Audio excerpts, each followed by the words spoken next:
Epang dan negara lain memiliki perbedaan dalam bahasa, kebiasaan makan, budaya makanan, serta kesadaran terhadap higiene dan keamanan pangan. Perbedaan ini terbentuk melalui sejarah panjang, budaya, serta kondisi iklim dan lingkungan masing-masing negara. Oleh karena itu, sangat penting bagi Anda semua untuk membiasakan diri dengan praktik higiene dan keamanan pangan di Jepang. Dalam menangani makanan, hal yang paling harus diperhatikan adalah keracunan makanan. Mohon pahami dan pelajari bahwa pengelolaan higiene dan keamanan pangan diperlukan untuk mencegah terjadinya keracunan makanan. Mengapa keracunan makanan dapat terjadi? Di sekitar kita terdapat banyak mikroorganisme patogen yang tidak terlihat oleh mata, seperti bakteri dan virus, yang dapat menyebabkan keracunan makanan. Jika kita memakan makanan yang terkontaminasi mikroorganisme patogen tersebut, maka akan terjadi keracunan makanan. Untuk mencegah keracunan makanan, terdapat 3 prinsip dasar pencegahan, yaitu, tidak membiarkan mikroorganisme patogen menempel, tidak membiarkan mikroorganisme patogen berkembang biak, dan membunuh mikroorganisme patogen.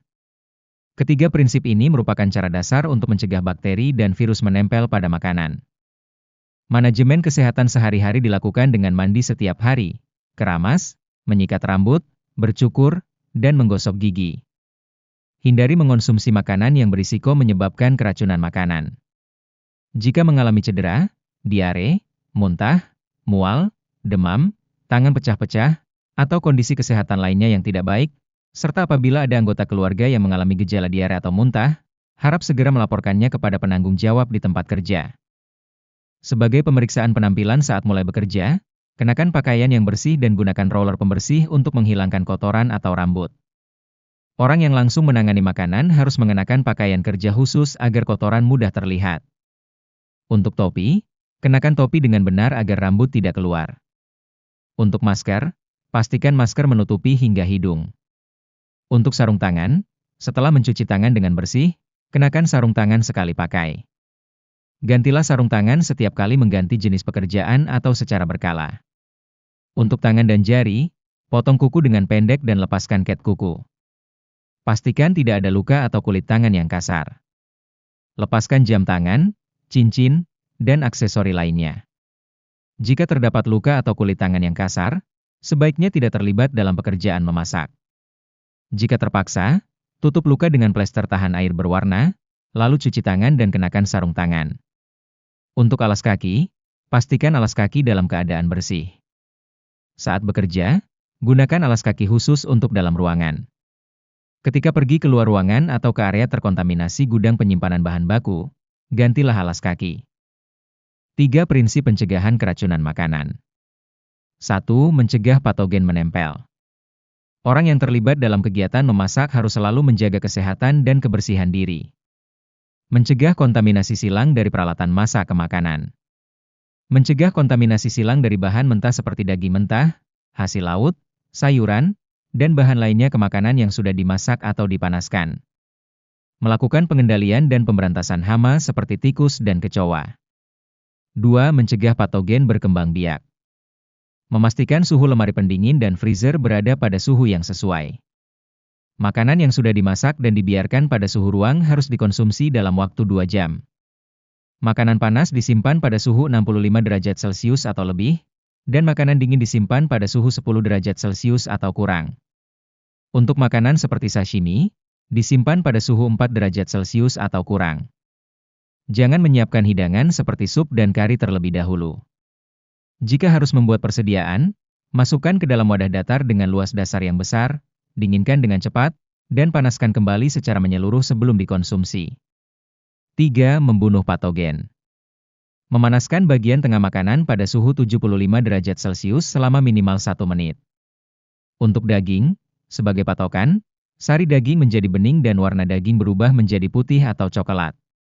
Untuk kerang 2 cangkang yang berisiko terkontaminasi norovirus, panaskan bagian tengahnya pada suhu 85-90 C selama minimal 90 detik.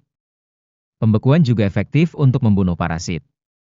Contoh, anisakis dibekukan pada suhu minus 20 derajat Celcius selama minimal 24 jam.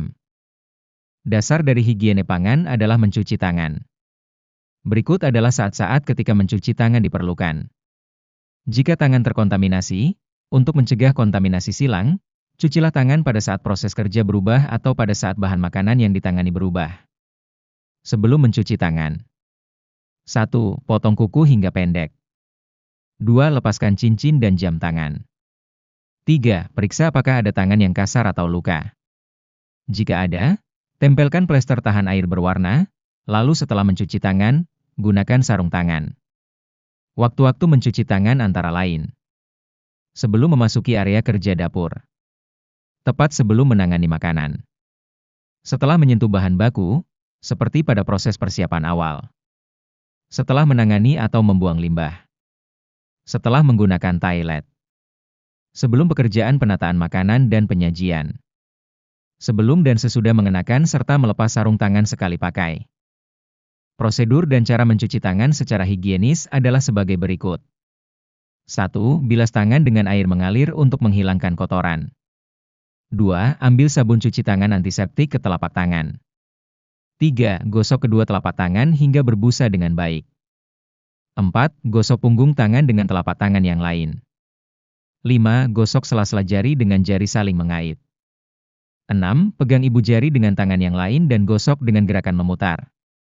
7. Gosok ujung jari dengan telapak tangan. 8. Pegang pergelangan tangan dan gosok hingga bersih. 9. Gosok dengan kuat hingga mendekati siku menggunakan telapak tangan. 10. Bilas dengan air mengalir hingga tidak ada busa yang tersisa. 11. Keringkan tangan dengan baik menggunakan tisu kertas.